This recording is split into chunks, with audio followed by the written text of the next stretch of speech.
Nínú ìdìbò gómìnà tó wáyé nípínlẹ̀ Anambra, Soludo ló jáwé olúborí. Olùdíje fúnpò gómìnà lábẹ́ ẹgbẹ́ òṣèlú All Progressives Grand Alliance, Professor Chukwuma Soludo ti jáwé olúborí nínú ìdìbò gómìnà ìpínlẹ̀ Anambra tó wáyé lọ́jọ́ kẹjọ oṣù kọkànlá ọdún yìí gẹ́gẹ́ bí ọ̀jọ̀gbọ́n Edogba Ọmọrege ṣe kéde rẹ̀.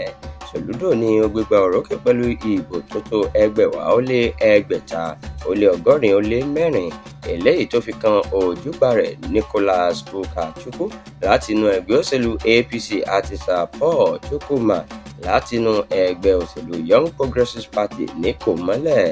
Gẹ́gẹ́ bí àjọ elétò ìdìbò ìpínlẹ̀ náà ṣe sọ, wọ́n ní àwọn ní olùdíje 16 tó kópa nínú ìdìbò gómìnà náà látinú ẹgbẹ́ òṣèlú káàkiri ìpínlẹ̀ ọ̀hún.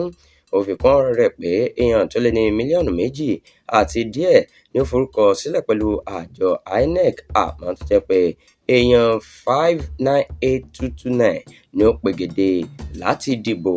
Nínú àtẹ̀jáde èsì ìdìbò náà, Soludo ló jáwé olúborí nínú ìdìbò gómìnà tó wáyé nípínlẹ̀ náà pẹ̀lú bó ṣe na àwọn ojúgbà rẹ̀ mọ́lẹ̀ ní ìjọba ìbílẹ̀ 21 tó wà nípínlẹ̀ náà.